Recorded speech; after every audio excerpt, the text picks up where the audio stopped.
G'day there guys, it's your boy Markee and welcome back to another episode of r/Revenge. If you enjoy today's content, please do tell me what you think about it down in the comments below.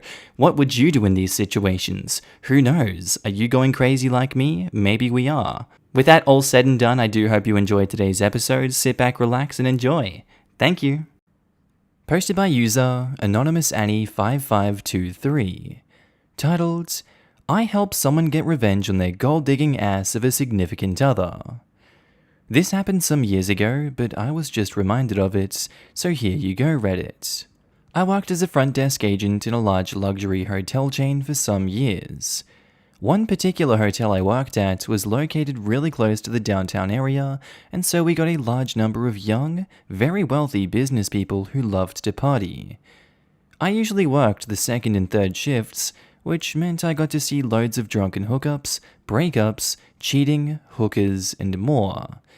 This particular one though, this is one I will never forget. I was working at the desk when a group of young, well-dressed men come walking in. They've all clearly been drinking, but aren't so drunk that they can't walk right and hold a conversation. One of them comes up to me and tells me that while he and his friends were at the bar, a woman was hitting on him, and even though he told her no multiple times, she wouldn't stop. So he and his friends left, and it wasn't until they got in the Uber that he realized he didn't have his room key anymore. He thinks she took it, and he's concerned that she may come up to his room. He asked that I deactivate his keys, and if she does come up to the hotel, to not let her in. When he was telling me all of this, it didn't sit right with me. He and his friends were all grinning about it and snickering amongst one another. Then he gave a clear description of her without being asked, told me height, body shape, hair color, and style, the kind of dress she was wearing, all while saying it in a mocking tone. Now, this could have easily been because he thought the whole thing was ridiculous or was too drunk to take it seriously, but it really didn't sound right to me. Either way, I did as I was trained in that situation. I pulled up his reservation, deactivated the keys as requested, made him a new set when he showed me his ID, and even offered to move him to a new room if that would make him feel more comfortable.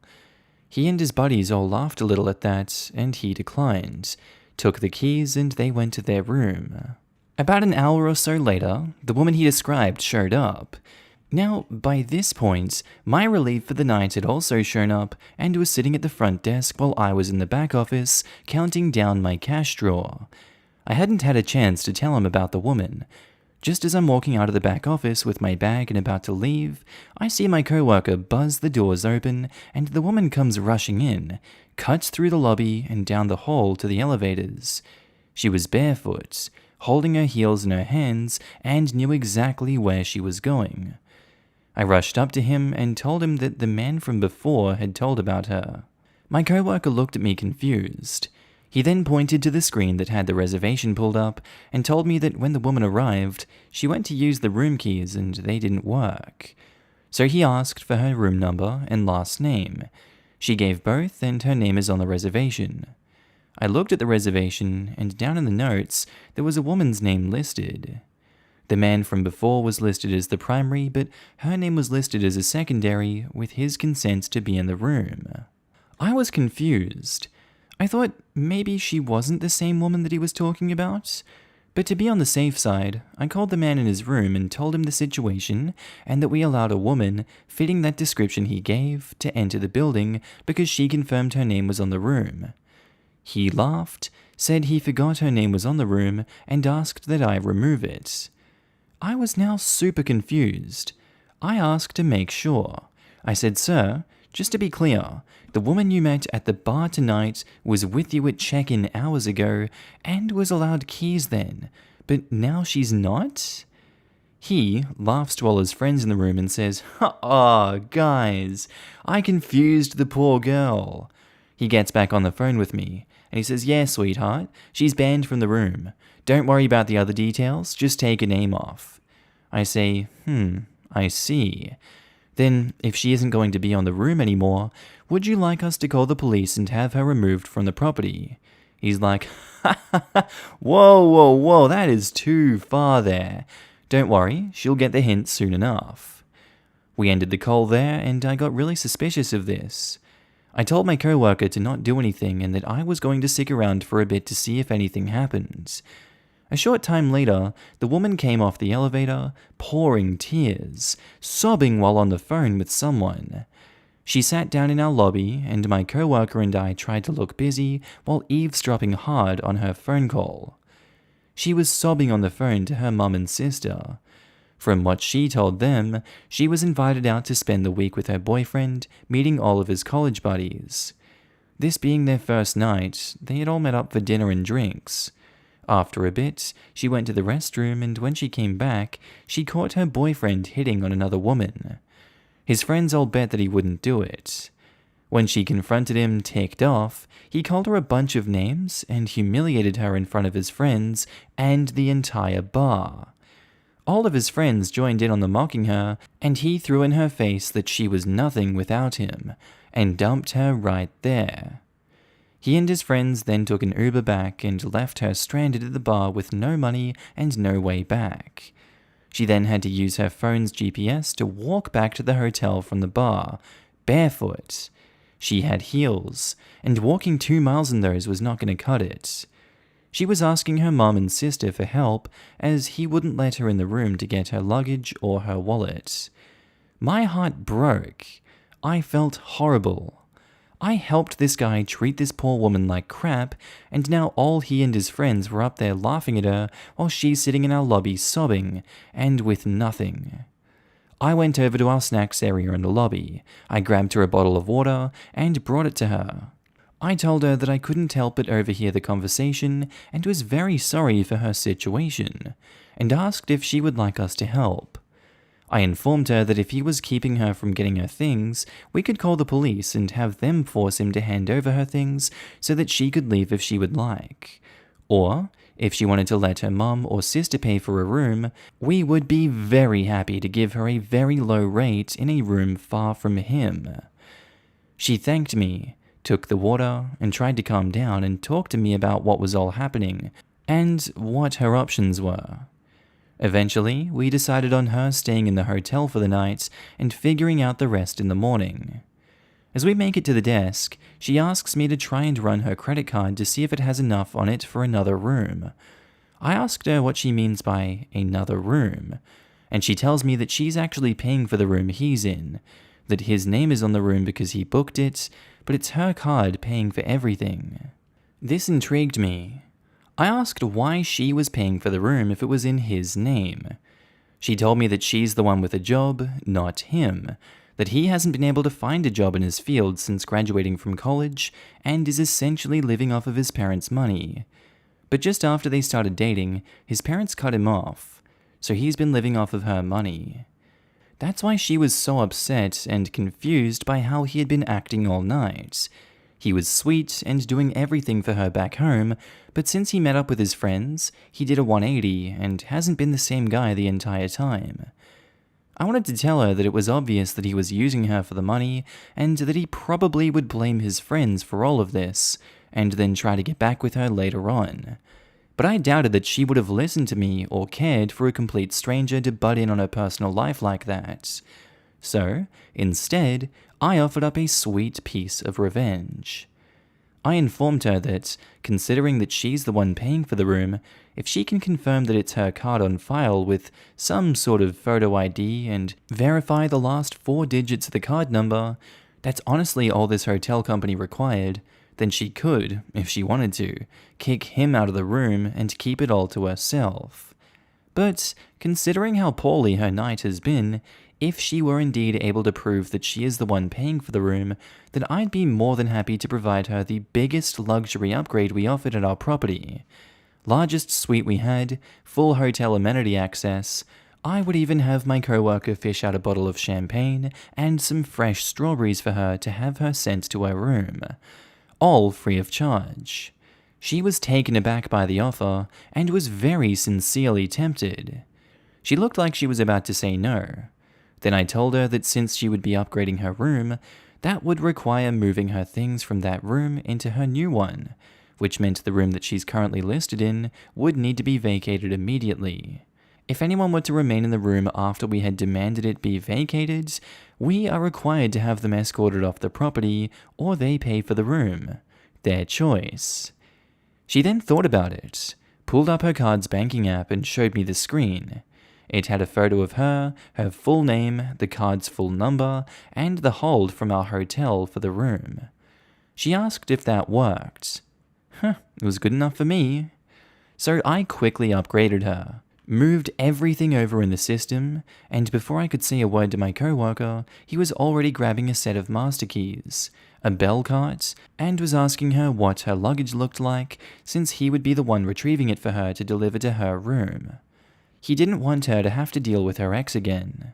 She smiled and told him which ones were hers, and that she hadn't unpacked yet. My coworker runs down to the elevators and up to fetch her things. All the while, I make her a new set of keys and send her off to her new room. Once she's on the elevator, my phone at the desk starts ringing.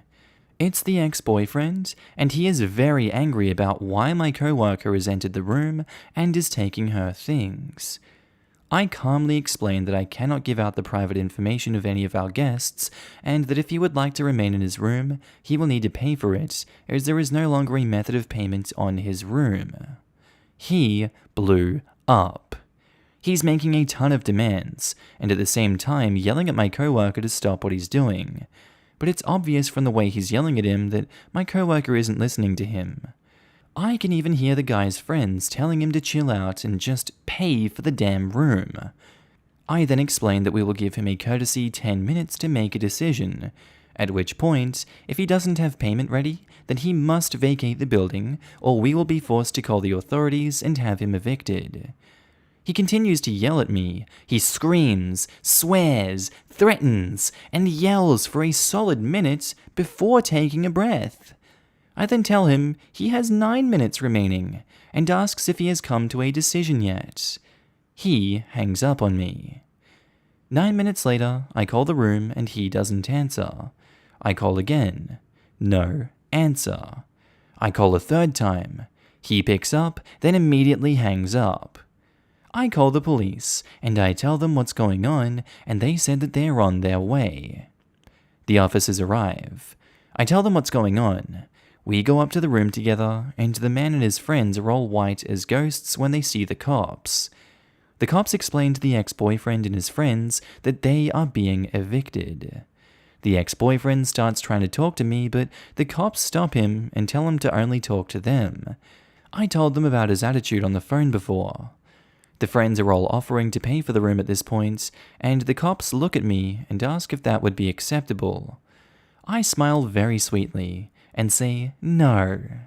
And the cops nod and start rushing all of the guys to grab their things and leave the room. The ex-boyfriend is the last one out of the door, carrying his 2 bags and complaining that he isn't even given a luggage cart and has to carry his own things. Aw, boo-hoo. His friends all looked pissed at him. I go with the officers to escort all of them out of the building, and I run into my coworker in the lobby. He waits until they're all outside in the parking lot to tell me that the woman is in her new room, loves it, and said no to the champagne. She just wanted to sleep. I didn't get to see her before she left town the next day, but the ex-boyfriend did try calling our hotel to complain a number of times, and even tried leaving some bad reviews of us online and lied through all of it. I hope she doesn't have to ever deal with him again. Edit. Just wanted to address some things that you guys brought up in the comments. 1. I have no idea why she didn't use Uber instead of walking. Probably due to the distress of the moment and didn't think of it. Honestly, if you're ever in that situation, despite being publicly humiliated like that, ask the staff for help. Either they think of something you're too panicked to think of, or they'll be nice and pay for an Uber for you. I've done it for people plenty when working in hotels. There is no shame in asking for help. And 2, the credit card company is Capital One. I wasn't going to mention it since some subs immediately flagged your story for listing major company names, and I didn't want to fuss with that. But yeah, Their app lets you post a picture on your profile, and on most banking and credit card apps, you are able to pull up the full card number by clicking on the account information. Yes, technically I shouldn't have accepted this as a form of ID. However, given how crap her night was, I didn't care. And our next post was by user Von Adler, titled, "Fired? Are you sure? Okay." Note 1. This story was told to me by a friend and is about her father. I won't be able to answer many follow-up questions. It takes place at around 2005. I believe the story to be true, but I can't verify it, of course. And note 2. This happens in Sweden, where there's no at-will employment. Once an employee is past the initial 6-month probation period, you can't fire them without a cause, which also requires an established paper trail. And note 3, I am not a native English speaker, and professional terms may be wrong. I am happy to take any corrections. So, my friend's father, since retired, was a mechanical engineer. He was around 55 when this happened, and very experienced in his field. In fact, he had some skill sets that were close to unique to the extent that you might be able to replicate them, but at extreme costs. We are talking multiple people from multiple companies from multiple countries taking weeks, if not months, to get up to speed with specific projects to do the same thing.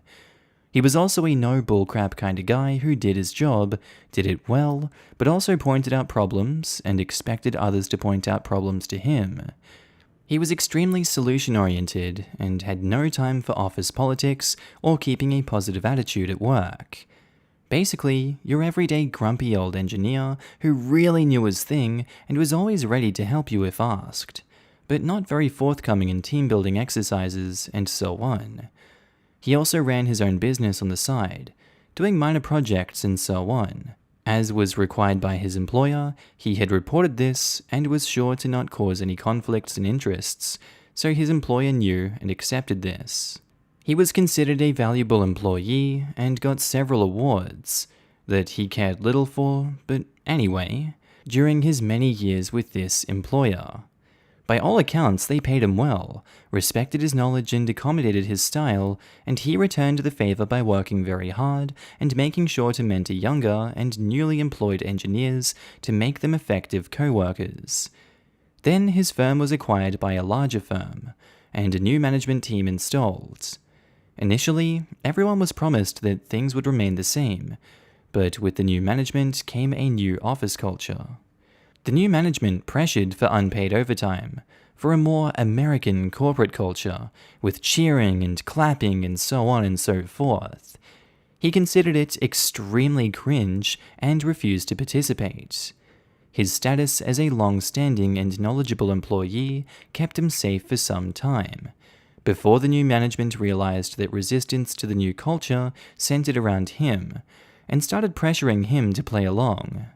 When he did not, they turned increasingly hostile, realizing that he held a lot of soft power in the company, having mentored a large percentage of the engineers and resistance to their leadership centering around him.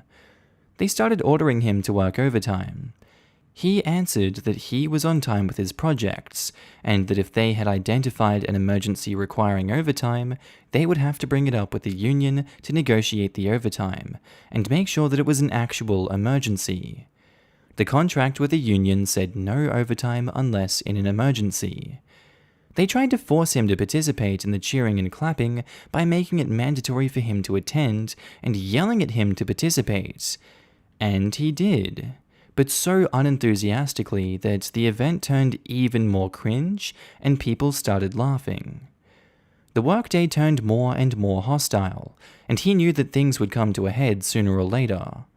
Being an experienced engineer and knowing how to document things, he always had his ducks in a row.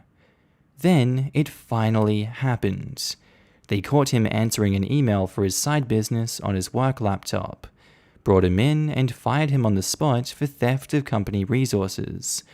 He sat at the conference table and looked at the 3 managers in the eyes, one after the other, and asked, "Are you sure you want to do this?" They all said yes. "Are you really sure you want to do this?" He was escorted to his desk by security to leave his phone, his badge, and his computer at the desk, and then escorted out. Once out of the building, he phoned his union representative, who immediately cancelled the firing, claiming there was no just cause, which meant that it would go to the labor board for arbitration.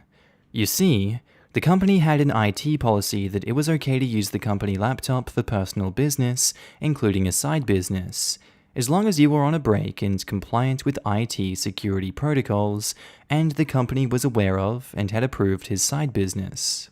And he was on break. Of course, he had his declaration of a side business, signed by his former manager, and the IT policy available and sent both to the union representative. Then he called his lawyer and asked him to send the pre-prepared cease and desist on 2 patents he held. Patents that were not that significant, and nothing he could make any serious money out of, since they were mostly for very specific things used by the solutions he designed and used at his employers, but still his that he had brought with him into the employment and allowed the employer to use in exchange for a slightly higher pay, which of course was all duly documented in his contract.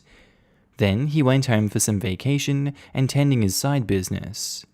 He was always a man to prepare, and had enough money saved up to last him for a good time, to the extent that he considered retiring entirely. My friend said that he had 2 job offers from competitors that had looked to sniping him for some time within the week, basically as soon as they learned that he was available. He was gracious, but declined, but offered them to consult with his side business now that he had the time, which they eagerly accepted, at twice the hourly rate he had made at his earlier employers. His colleagues started ringing the day after for advice, since the projects he had managed could not go on without him. He was perfectly polite, but denied any information and help, saying that he had left everything he had with management and to contact them, as he was no longer employed there. Several clients that phoned his private number were told the same thing. Since his private number was not on a public registry, he suspected that both colleagues and clients spent some time and/or money to find it. It took 2 weeks before a manager phoned him and asked him things. He politely declined to answer, got yelled at, and replied with something like, "I'm sorry, you must have mistaken me for someone who works for you," and hung up. This happened a few times, and the next week HR phoned him and stated the firing had been a mistake and he was welcome back to his job. He again politely declined, saying that he awaited the Labour Board's decision, but until then, he was happy to consult for them, at 6 times his hourly pay, after taxes and administrative costs, of course. After a few days of wrangling and trying to negotiate, they had to accept. And then he sprung the patent issue on them, forcing them to pay for those too. Less than 2.5 weeks after being fired, he was back at his desk. After roughly 3 months, the firing came to the Labour Board. The employer stated that they believed they had handled the issue correctly, but they were still willing to offer my friend's father his position back, in the interest of goodwill and reconciliation. My friend's father and the union simply stated that he was now employed elsewhere, his own company, and was no longer available. The Labour Board ruled in my friend's father's and the union's favour, and he got the normal damages, 3 months pay damage and 20 months pay severance package, including pension and of course the lawyer costs of the union paid by the employer. According to my friend, her father continued to work there until he retired, working 20 hours or so per week and 10 to 15 hours for other companies, making a pretty penny, continuing to charge them 3 times what he charged their competitors as an asshole tax. The managers were not fired, but they were moved into their own group apart from the rest of the department when it came to bonus calculations and the costs of her father's consultancy fees, and the costs of the Labour Board arbitration were budgeted there, meaning that they were constantly over budget and thus ineligible for bonuses for several years, which was a decent percentage of the incentives at that company, making at least one of them quit. My friend also said that her father usually met any management complaints with a big crap-eating grin and said, What are you gonna do? Fire me after that? I really liked that one. I hope you guys did enjoy. Alright, that's where I think I'm going to end today's episode, guys. As always, I really do hope you learned something or just really enjoyed the posts that were put up today. Quick shout out to all my new and existing Patreon and channel members. You should be able to see your name on screen right now, and if you don't, then I don't think you're part of the club, and you really should join the club because it's a great club. And I want to thank every single one of you guys for supporting me in this journey. It really means so much to me, and I love you all so much for it. Thank you for helping me out. As you can tell, I'm now happy and healthy back in Australia. Thank God it's not cold like Ireland. I don't like wearing jumpers everywhere. I prefer the heat. Thank you very much. I know that's an unpopular opinion. Anyway, guys, I really do hope you enjoyed today's episode. I'll see you in the next one. Have a good day, night, sleep, whatever you're up to, and I'll see you later. Bye.